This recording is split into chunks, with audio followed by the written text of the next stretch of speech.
নমস্কার, শুভ দীপাবলি সবাইকে। আমি পার্থরাজ মিশ্র, শিক্ষক অমরশী রঘুনাথ হাই স্কুল।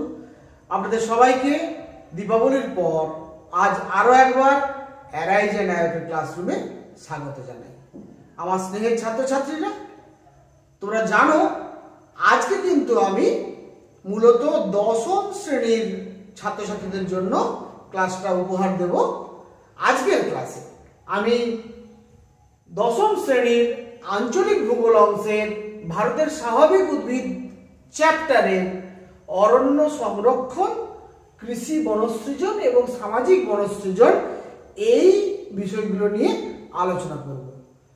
দীপাবলির আগে আমি যে লাস্ট ক্লাস করেছিলাম আমার এই অ্যারাইজ অ্যান্ড অ্যাওয়েকের ক্লাসরুমে, সেখানে কিন্তু আমি ভারতের স্বাভাবিক উদ্ভিদের শ্রেণীবিভাগ এবং বন্টন বিস্তৃতভাবে আলোচনা করেছিলাম এবং চার্টের মাধ্যমে উপস্থাপন করেছিলাম।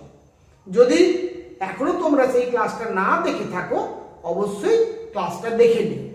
আজকের আলোচনার বিষয় আমাদের অরণ্য সংরক্ষণ, যাকে আমরা ইংরেজিতে বলি ফরেস্ট কনজারভেশন, আর কি কৃষি বনসৃজন, ইংরেজিতে আমরা বলি অ্যাগ্রো ফরেস্ট্রি, আর সামাজিক বনসৃজন যাকে ইংরেজিতে আমরা বলি সোশ্যাল ফরেস্ট্রি। যাই হোক, তাহলে অরণ্য সংরক্ষণ এই আলোচনাতে ঢোকার আগে একটিবার খালি অনুরোধ করব, এখনো যারা আমার চ্যানেলটি সাবস্ক্রাইব করেননি আপনারা দয়া করে চ্যানেলটি সাবস্ক্রাইব করে নেবেন এবং অবশ্যই বেল আইকনটি ক্লিক করে অল নোটিফিকেশনটি অন করে নেবেন। যারা ইতিমধ্যেই আমার সাবস্ক্রাইবার হয়েছেন তাদেরকে আমি আন্তরিকভাবে কৃতজ্ঞতা এবং ধন্যবাদ জ্ঞাপন করি। সেই সঙ্গে আরেকটি কথা অত্যন্ত গুরুত্বপূর্ণ সকলের অবগতির জন্য জানাই, আমি কিন্তু আমার প্রত্যেকটি ক্লাসে যে বোর্ড ওয়ার্ক করি এই বোর্ড ওয়ার্কের একটা ফটো ইমেজ আমি গুগল ড্রাইভে আপলোড করে দিই এবং ওই গুগল ড্রাইভের লিঙ্কটা আমি কিন্তু পাবলিক কমেন্ট বক্সে এবং ডেসক্রিপশন বক্সে দিয়ে রাখি। ফলে যদি কারো ভিডিও দেখতে দেখতে এই বোর্ডে যা যা লেখা আছে স্পষ্টভাবে তোমরা দেখতে না পাও, তাহলে কিন্তু ওই গুগল ড্রাইভের লিঙ্কটা ক্লিক করলে এই বোর্ডের ছবিটা তোমরা পেয়ে যাবে এবং সেখানে তোমরা জুম করে বড় করে বোর্ডটা দেখতে পাবে এবং এখান থেকে তোমরা খাতায় নোটও নিয়ে নিতে পারবে। ফলে এই বোর্ডের লেখাগুলো কিন্তু অত্যন্ত মূল্যবান। তোমরা অবশ্যই আমার স্নেহের ছাত্ররা ভূগোল খাতায় এই বোর্ড ওয়ার্কটা কিন্তু অবশ্যই নোট ডাউন করে নেবে। তাহলে এবারে মূল আলোচনায় চলে আসি। প্রথম আলোচ্য বিষয় অরণ্য সংরক্ষণ পদ্ধতি। এখন পদ্ধতিতে যাব, মেথড অফ ফরেস্ট কনজারভেশন। আগে তোমাকে জানতে হবে অরণ্য সংরক্ষণ ব্যাপারটা কি, অরণ্য সংরক্ষণ বলতে আমরা কি বুঝি। এখন সংরক্ষণ এই কথাটার অর্থটা যদি আমরা বুঝি, অরণ্য তো আমরা সবাই জানি বনভূমিকে আমরা অরণ্য বলি, ফলে অরণ্য মানে আমাদের কোনো বুঝতে অসুবিধা নেই। সংরক্ষণ বলতে আমরা কি বুঝি? সংরক্ষণ কথার অর্থ হচ্ছে ভবিষ্যতের জন্য আমরা যে সমস্ত সম্পদগুলোকে টিকিয়ে রাখার বা বাঁচিয়ে রাখার চেষ্টা করি তার যে প্রয়াস, সেই প্রয়াসকে আমরা বলি সংরক্ষণ। তাহলে তোমরা যদি লক্ষ্য করে দেখবে তোমার বাড়িতে তোমার বাবা কিন্তু আগামী বছরের ফসল যতক্ষণ না বাড়িতে আসছে ততক্ষণ কিন্তু গত বছরের ফসলটা সারা বছরের খাদ্যের প্রয়োজনে বাড়িতে কিন্তু জমা করে রাখেন। কেন না, যদি কোনো প্রাকৃতিক দুর্যোগ হয়, যদি কোনো বন্যা হয়, খরা হয়, অন্য কোনো প্রাকৃতিক দুর্যোগ হয়, খাদ্যের সংকট দেখা দেয়, প্রচন্ড মূল্য বৃদ্ধি ঘটে, তখন যাতে বিপদে না পড়ি তার জন্য কিন্তু এক বছরের বাড়ির খাওয়ার কিন্তু তোমার বাবা আগামী বছর ফসল না ওঠা পর্যন্ত জমা রাখেন। এই যে জমা রাখেন এক বছরের জন্য, এটা কিন্তু এক ধরনের সংরক্ষণ। দেখবে তোমার মা বাড়িতে একটু করে বিভিন্ন প্রকার মশলাপাতি, তেল, হলুদ এগুলো সরিয়ে রাখেন। কেন না, হঠাৎ করে কোনো সমস্যায় পড়লে, যদি হঠাৎ করে বাড়িতে আত্মীয় স্বজন চলে আসেন, হঠাৎ করে প্রয়োজন হয়ে পড়ে, তাহলে কিন্তু আমি সেই আমার জমাকৃত জায়গা থেকে খরচ করতে পারবো, সেটাকে বলা হচ্ছে সংরক্ষণ। অরণ্য সংরক্ষণ একটা বৃহৎ ব্যাপার। এখানে তো গোটা পৃথিবীর প্রাকৃতিক পরিবেশ, তার বাস্তুতন্ত্র, তার জীববৈচিত্র্য, একে বাঁচিয়ে রাখার স্বার্থে, টিকিয়ে রাখার স্বার্থে আমরা যে অরণ্যকে বাঁচিয়ে রাখার চেষ্টা করি, সেটাকে আমরা বলছি অরণ্য সংরক্ষণ। তাহলে অরণ্য সংরক্ষণ ব্যাপারটা নিশ্চয়ই কি বুঝতে পেরে গেছো। এবারে এই অরণ্য সংরক্ষণের পদ্ধতিগুলো কি কি, হোয়াট আর দ্য মেথডস, কি কি পদ্ধতিতে আমরা বনভূমিকে সংরক্ষিত করতে পারি, এটাকে আমি কি করেছি তোমাদেরকে এই পয়েন্টগুলোকে আমি চার্টের আকারে এখানে দিয়ে দিয়েছি। তোমরা এই পয়েন্টগুলো যদি একটু মনে রাখো তাহলে নিজের থেকেই পরীক্ষার খাতায় লিখতে পারবে। দেখো, প্রথম পয়েন্ট, অনিয়ন্ত্রিত বৃক্ষচ্ছেদন বন্ধ করা। ভালো করে অর্থটা বুঝে নাও, অনিয়ন্ত্রিত বৃক্ষচ্ছেদন বন্ধ করা। অর্থাৎ আমাদের দেশে তথা আমাদের রাজ্যে বা আমাদের এলাকায় সব থেকে বড় সমস্যা হচ্ছে আমরা যখন বৃক্ষচ্ছেদন করি, যখন আমরা গাছ কাটি, তখন কিন্তু আমাদের এই গাছ কাটার মধ্যে খুব একটা প্ল্যানিং থাকে না। আমরা অনিয়ন্ত্রিতভাবে বিজ্ঞানের ধারপাট না ধরে আমরা কিন্তু গাছপালা কাটতে শুরু করে দিই। এইটাকে বলছি অনিয়ন্ত্রিত বৃক্ষচ্ছেদন। তাহলে এই অনিয়ন্ত্রিত বৃক্ষচ্ছেদন আমরা কিভাবে রোধ করতে পারি, বন্ধ করতে পারি?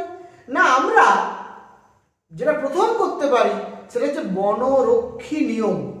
যে সমস্ত অরণ্য বা বনভূমি আছে, সেই অরণ্য বা বনভূমিতে যদি আমরা স্থানীয় মানুষদেরকে বনরক্ষী হিসাবে নিয়োগ করি, তাহলেই কিন্তু তারা চোরা শিকারি থেকে শুরু করে যে কোনো প্রকার অনিয়ন্ত্রিতভাবে গাছপালা কাটার যারা আগ্রহী বা উদ্যোগী, তাদেরকে আমরা আটকাতে পারবো।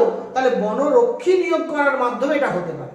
আর কিভাবে হতে পারে না, সরকার যদি বিভিন্ন অরণ্যকে সংরক্ষিত অরণ্যে রূপান্তরিত করে, অর্থাৎ রিজার্ভ ফরেস্ট এবং প্রোটেক্টেড ফরেস্ট এলাকা হিসেবে যদি ঘোষণা করে একটা বনভূমি এলাকাকে, এই রিজার্ভ ফরেস্ট বা প্রোটেক্টেড ফরেস্ট হিসেবে গণ্য করলে কোনো বনভূমিকে, সেটাও কিন্তু সেখানে বৃক্ষচ্ছেদন অনিয়ন্ত্রিতভাবে অনেকটা বন্ধ করা সম্ভব হবে।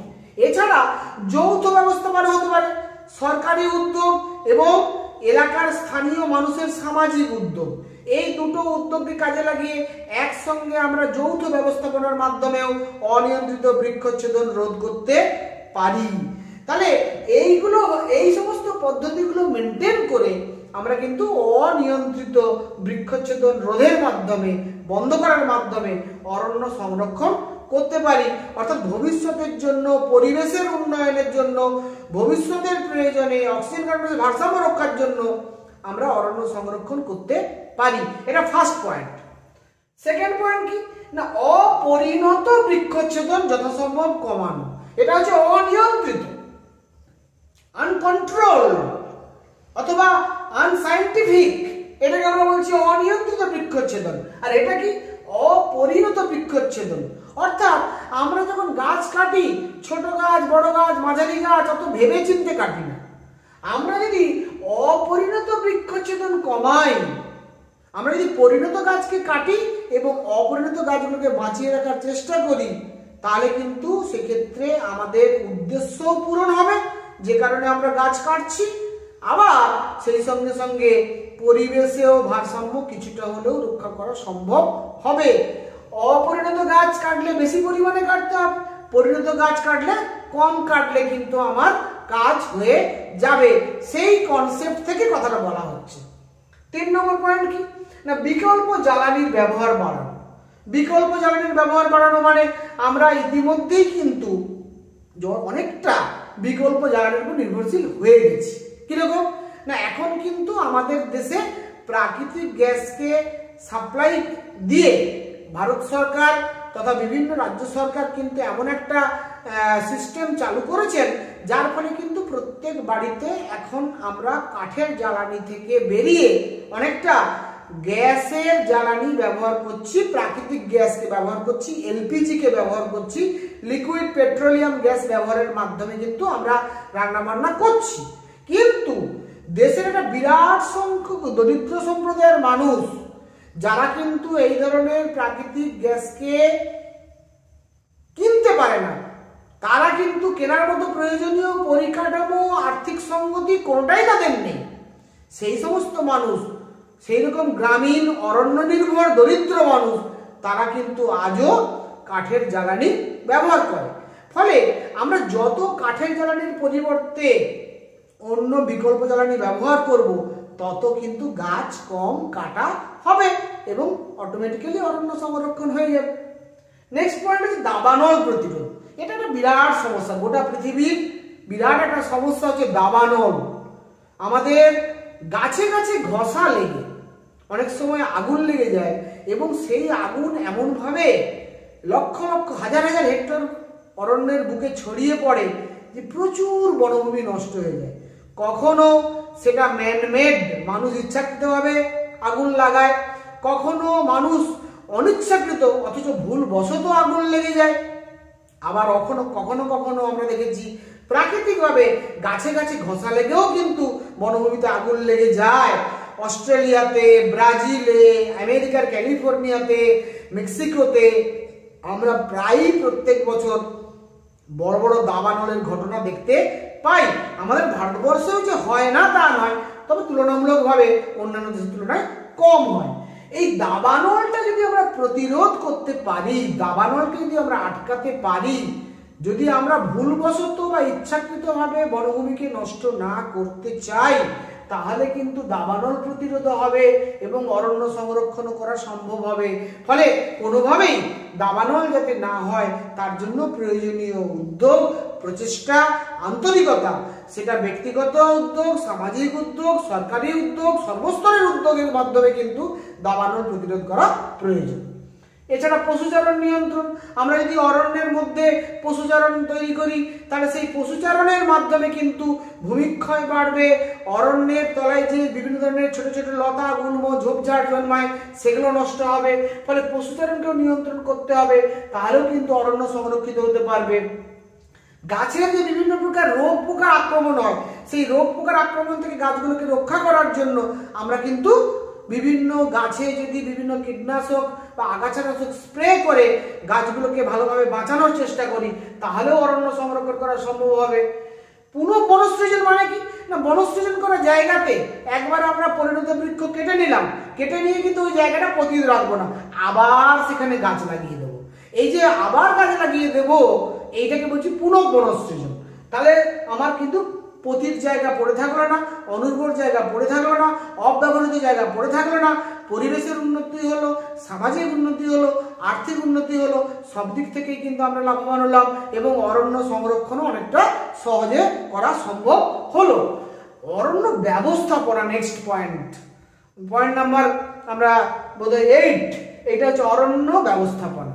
অরণ্য ব্যবস্থাপনা ব্যাপারটা কি?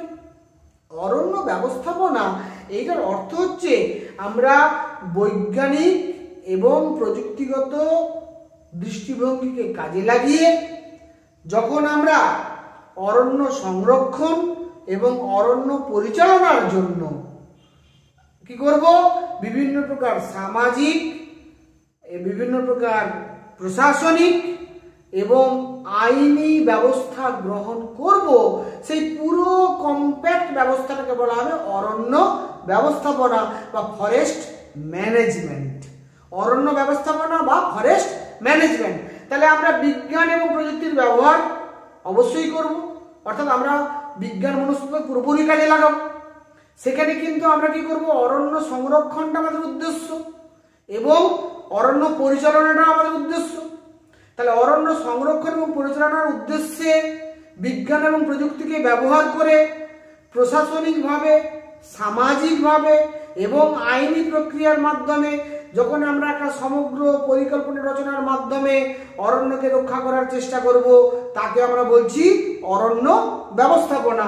আর এই অরণ্য ব্যবস্থাপনা যত সুন্দরভাবে গড়ে তুলতে পারবো, ফরেস্ট ম্যানেজমেন্ট যত সুন্দর করে হবে, অরণ্য সংরক্ষণও কিন্তু তত ভালোভাবে নেওয়া সম্ভব হবে। সব শেষে যেটা ভেরি ইম্পর্টেন্ট পয়েন্ট, সেটা কি না, মানুষের অংশগ্রহণ।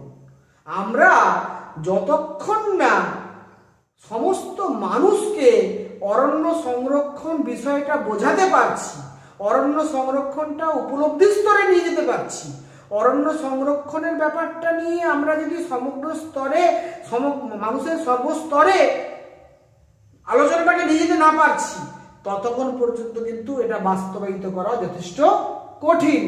সেজন্য বিভিন্ন প্রকার অরণ্য সচেতনতা কর্মসূচি গ্রহণ করতে হবে।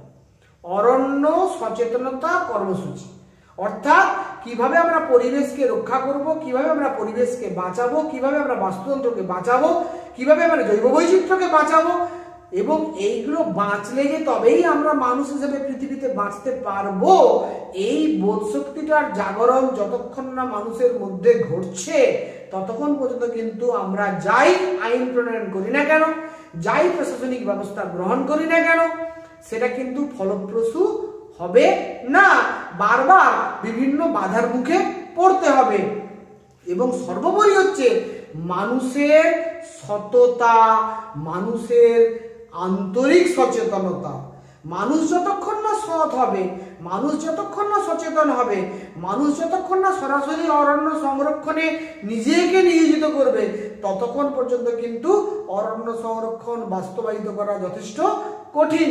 আমি গতদিনের ক্লাসে বলেছিলাম যে আমাদের দেশে বর্তমানে মোট আয়তনের মাত্র 19% জমি বা ভূমি অরণ্য দ্বারা আবৃত, কিন্তু একটা সুস্থ সুন্দর পরিবেশ সম্পন্ন দেশে অবশ্যই 33% বনভূমি থাকা উচিত।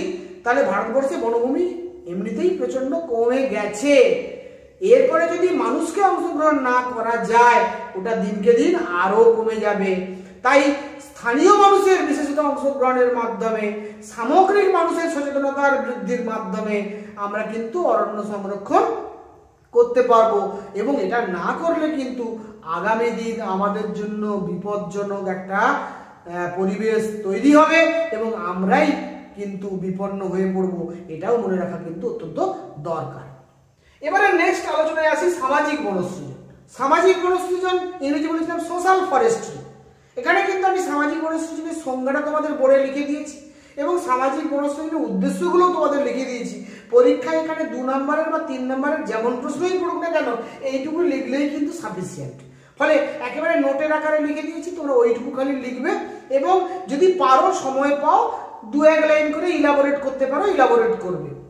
দেখো আমি লিখেছি কি, প্রাকৃতিক সামাজিক পরিবেশ, প্রাকৃতিক পরিবেশ, সামাজিক পরিবেশ ও গ্রামীণ অর্থনৈতিক উন্নয়নের লক্ষ্যে।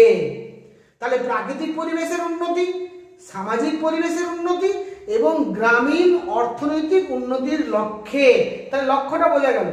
অরণ্য সংরক্ষণ ও ব্যবস্থাপনার মাধ্যমে, অরণ্য সংরক্ষণ এবং ব্যবস্থাপনার মাধ্যমে, এই যে অরণ্য ব্যবস্থাপনা এখনই পড়ে এলাম, পতিত অনুর্বর জমিতে গাছ লাগিয়ে, পতিত অনুর্বর জমিতে গাছ লাগিয়ে বনভূমি সৃষ্টির সরকারি বা বেসরকারি উদ্যোগে অরণ্য সৃষ্টির প্রচেষ্টাকে আমরা সামাজিক বনসৃজন বলে বলবো।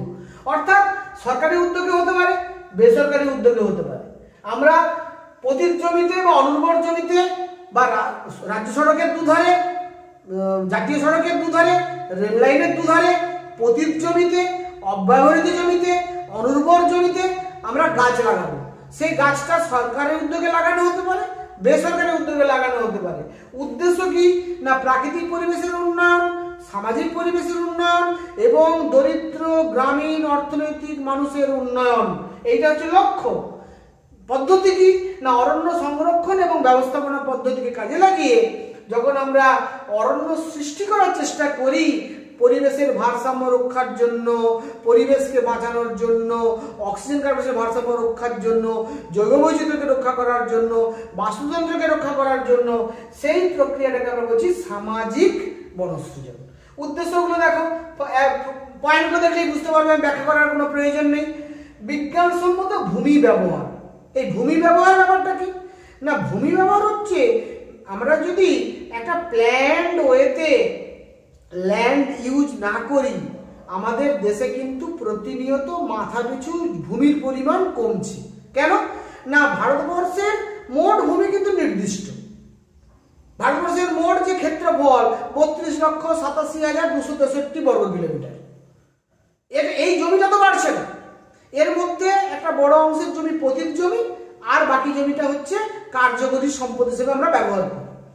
এবারে প্রতিনিয়ত যদি জনসংখ্যা বাড়ছে, তাহলে দেশের জনসংখ্যা বাড়ার সঙ্গে সঙ্গে মাথাপিছু জমির পরিমাণ কমছে। তাহলে মাথাপিছু জমির পরিমাণ যত কমছে তত কিন্তু আমাদের কাছে একটা নতুন সমস্যা দেখা দিচ্ছে, কি না ভূমি সম্পদের মূল্য বেড়ে যাচ্ছে। ভূমি সম্পদের মূল্যটা যখন বেড়ে যাচ্ছে তখন কিন্তু আমাদের প্ল্যান্ড ওয়েতে পরিকল্পনা মাফিক ভূমি ব্যবহার করতে হবে। আমরা কিন্তু অপরিকল্পিত ভূমি ব্যবহার করতে পারবো না, করলে সামগ্রিকভাবে আমাদেরই ক্ষতি হবে। তাহলে কি করতে হবে না বিজ্ঞানসম্মত ভূমি ব্যবহারকে ভূমি ব্যবহার পদ্ধতিকে আমাকে ব্যবহার করতে হবে, যাতে করে আমরা অকারণে ভূমি বা জমি নষ্ট না করি। 2 নম্বর উদ্দেশ্য কি না প্রতিকূল জলবায়ু থেকে কৃষিকাজকে রক্ষার জন্য পরিবেশ উন্নয়নের প্রচেষ্টা। প্রতিকূল জলবায়ু থেকে কৃষিকাজকে রক্ষার জন্য পরিবেশ উন্নয়নের প্রচেষ্টা।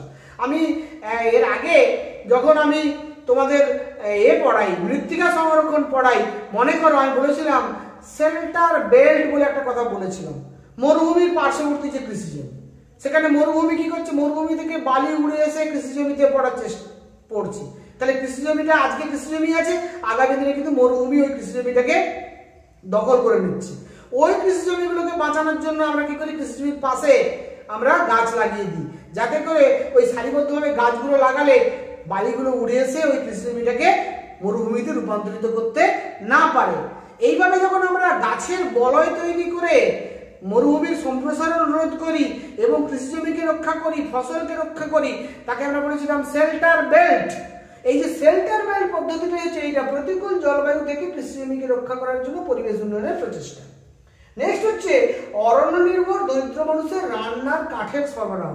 যারা অরণ্য নির্ভর দরিদ্র মানুষ তাদের কিন্তু এলপিজি ব্যবহারের সামর্থ্য পরিকাঠামো কোনোটাই নেই, তাদের যে রান্না বান্নার জন্য প্রয়োজনীয় কাঠের সরবরাহ কিন্তু আমরা সামাজিক বনসৃজনের মাধ্যমে করতে পারি। অরণ্য নির্ভর মানুষের কর্মসংস্থানেরও ব্যবস্থা করতে পারি এর মাধ্যমে, সামাজিক বনসৃজনের মাধ্যমে। পশু খাদ্যের যোগান বৃদ্ধি করতে পারি সামাজিক বনসৃজনের মাধ্যমে। পর্যটন শিল্পের কিছুটা উন্নতি করতে পারি সামাজিক বনসৃজনের মাধ্যমে। শহুরে মানুষের বিনোদনের ব্যবস্থা করতে পারি সামাজিক বনসৃজনের মাধ্যমে।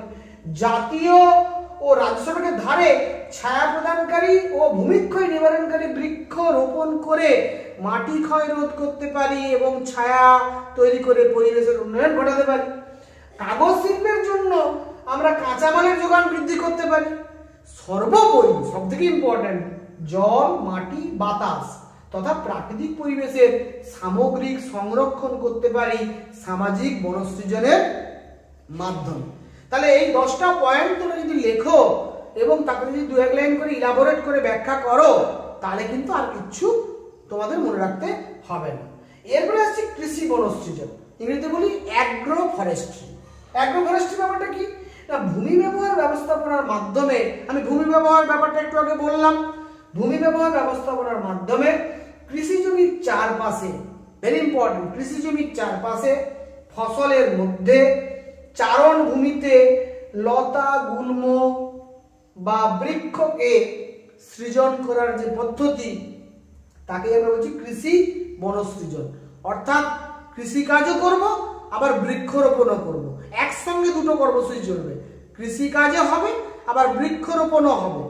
বোঝা গেল? অর্থাৎ কৃষি বনসৃজনটা হচ্ছে সামাজিক বনসৃজনেরই আরেকটি পরিমার্জিত পরিবর্ধিত একটি রূপ। এই পরিমার্জিত বা পরিবর্তিত রূপটাকে বলছি কৃষি বনসৃজন, যেখানে আমরা কৃষিকাজ করব, যেখানে আমরা পশুপালন করব এবং সেখানে আবার আমরা বনসৃজনের কাজও করব। এই তিনটে কাজকে যখন একসঙ্গে করব তখনই তাকে বলছি আমরা কৃষি বনসৃজন। এর উদ্দেশ্যগুলো কি? কৃষি বনসৃজনের উদ্দেশ্য হচ্ছে বিজ্ঞানসম্মত ভূমি ব্যবহার। ভূমি ব্যবহারটা ভেরি ইম্পর্টেন্ট, এক্ষেত্রে ভূমি ব্যবহারটা আরো বিজ্ঞানসম্মতভাবে আমরা করতে পারবো। পরিবেশের উন্নয়ন এটা অবশ্যই ঘটবে।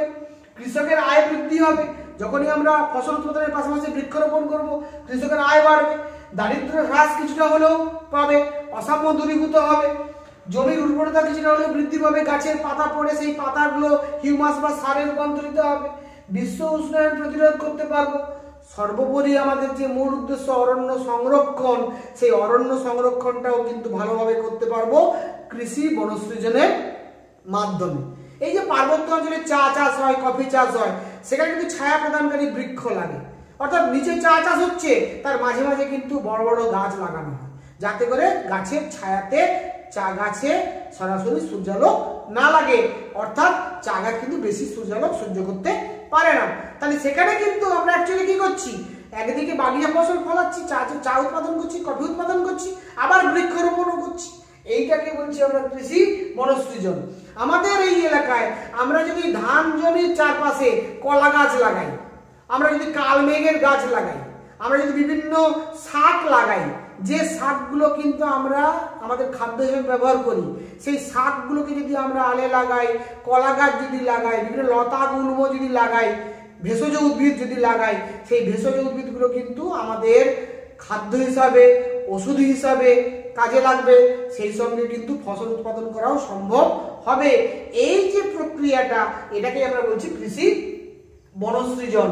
তাহলে আমার স্নেহের ছাত্রছাত্রী, আশা করি আমি তোমাদেরকে যে অরণ্য সংরক্ষণের পদ্ধতি, আমাদের সামাজিক বনসৃজন, সামাজিক বনসৃজনের উদ্দেশ্য, কৃষি বনসৃজনের উদ্দেশ্য, যা যা আজকের ক্লাসে আমি আলোচনা করলাম তোমরা নিশ্চয়ই বুঝতে পেরেছো।